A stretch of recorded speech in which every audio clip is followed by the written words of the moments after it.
नमस्कार. महाराष्ट्र शासनाने पेसा क्षेत्रातील पदभरतीबाबत नुकतंच एक अत्यंत सविस्तर असं परिपत्रक काढलंय. हे परिपत्रक वाचायला कदाचित क्लिष्ट वाटू शकतं, पण आज आपण याच प्रशासकीय भाषेला अगदी सोप्या शब्दात उलगडून पाहणार आहोत. चला तर मग थेट विषयाला सुरुवात करूया. ही संपूर्ण प्रक्रिया समजून घेण्यासाठी आपण एका विशिष्ट क्रमाने जाणार आहोत.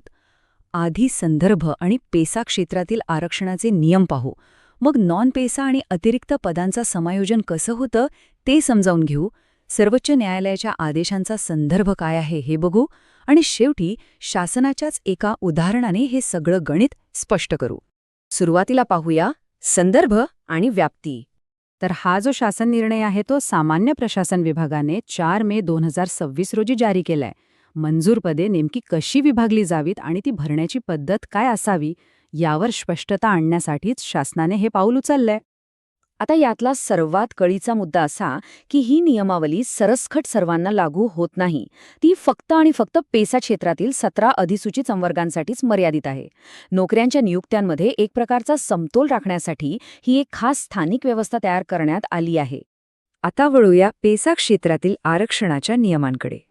इथे शासनाने लोकसंख्येच्या आधारावर आरक्षणाची टक्केवारी कशी ठरवली आहे ते पाहणं फार रंजक आहे. पेसा क्षेत्रांची 2 मुख्य भागात विभागणी केली आहे. पहिला भाग म्हणजे अशी क्षेत्रे जिथे अनुसूचित जमातीची म्हणजेच एसटी लोकसंख्या 25% जास्त आहे आणि दुसरा भाग म्हणजे जिथे ती 25% कमी आहे. आता ज्या पेसा क्षेत्रामध्ये अनुसूचित जमातीची लोकसंख्या 25% अधिक आहे, तिथलं सूत्र अगदी साधं आणि सरळ आहे. मंजूर पदांची बरोबर 2 समान भागात विभागणी केली जाते. म्हणजेच 50% पदे अनुसूचित जमातीच्या उमेदवारांसाठी राखीव आणि उरलेली 50% पदे सर्वांसाठी अराखीव. एकदम सोपं. पण थांबा, ज्या भागात ही लोकसंख्या 25% कमी आहे तिथे मात्र गणित थोडं बदलतं.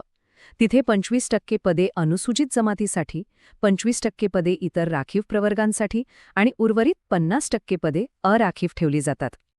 या सगळ्या नियमांमध्ये एक अत्यंत महत्त्वाचा अपवादही नमूद केलाय.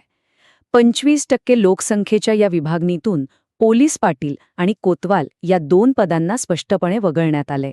म्हणजे या 2 पदांसाठी हा नियम लागू होत नाही हे आवर्जून लक्षात ठेवायला हवं. यानंतरचा आपला मुद्दा आहे नॉन पेसा आणि अतिरिक्त पदांचं समायोजन. बऱ्याचदा असं होतं की एका भागात खूप जास्त उमेदवार असतात आणि दुसऱ्या भागात जागा रिक्त असतात. अशावेळी 2 क्षेत्रांमधलं समायोजन कसं होतं? समजा पेसा क्षेत्रात उमेदवार अतिरिक्त असतील तर त्यांना नॉन पेसा क्षेत्रातील रिक्त पदांवर तात्पुरतं सामावून घेता येतं आणि याच्या उलटही करता येतं. अर्थात यात पहिल्यांदा समान प्रवर्गालाच प्राधान्य दिलं जातं आणि ते शक्य नसेल तरच अराखीव पदांचा विचार होतो. इथे एक गोष्ट मात्र पक्की लक्षात घ्यायची आहे. ही सगळी समायोजने निव्वळ तात्पुरत्या स्वरूपाची ॲडजस्टमेंट आहे. भविष्यात जेव्हा त्यांच्या मूळ प्रवर्गात खरोखरच रिक्त जागा उपलब्ध होतील तेव्हा या उमेदवारांना त्यांच्या मूळ नियुक्त केलेल्या जागी पुन्हा पाठवणं कायद्याने बंधनकारक असणार आहे. आता पाहूया सर्वोच्च न्यायालयाच्या आदेशांचे पालन. हे आकडे आणि टक्केवारी काही हवेत ठरवली जात नाही बरं का. यामागे भक्कम कायदेशीर चौकट आहे. नेमणूक करणाऱ्या अधिकाऱ्यांवर ऑक्टोबर आणि नोव्हेंबर 2025च्या सर्वोच्च न्यायालयाच्या अंतरिम आदेशांचं काटेकोर पालन करण्याची मोठी जबाबदारी आहे. कोणत्याही परिस्थितीत एकूण आरक्षण हे 50%च्या मर्यादेपलीकडे जाणार नाही याची त्यांना डोळ्यात तेल घालून काळजी घ्यावी लागते. शासन निर्णयातच स्पष्टपणे असं म्हटलंय की प्रत्येक तात्पुरतं समायोजन करताना सर्वोच्च न्यायालयाच्या आदेशांचं आणि घटनात्मक मर्यादांचं उल्लंघन होणार नाही याची दक्षता घेणं अत्यावश्यक आहे. यावरून अधिकाऱ्यांवर असलेला प्रशासकीय आणि कायदेशीर दबाव आपल्या लगेच लक्षात येतो. आता शेवटचा आणि अत्यंत महत्त्वाचा मुद्दा, एक प्रात्यक्षिक उदाहरण. ही टक्केवारी, हे अतिरिक्त उमेदवारांचे नियम वास्तवात नेमके कसे काम करतात हे समजण्यासाठी आपण मूळ दस्तऐवजातलं परिशिष्ट अ पाहूया. एकूण 1300 मंजूर पदांचं एक उत्तम उदाहरण शासनानेच दिलंय, ज्यामुळे हे गणित अगदी लख्खपणे समजतं. ह्या तक्त्याकडे पाहिलं की परिस्थिती स्पष्ट होते. पेसा क्षेत्रासाठी 1000 पदे मंजूर आहेत, पण कार्यरत फक्त 745 आहेत. म्हणजे तिथे 255 जागा चक्क रिक्त आहेत.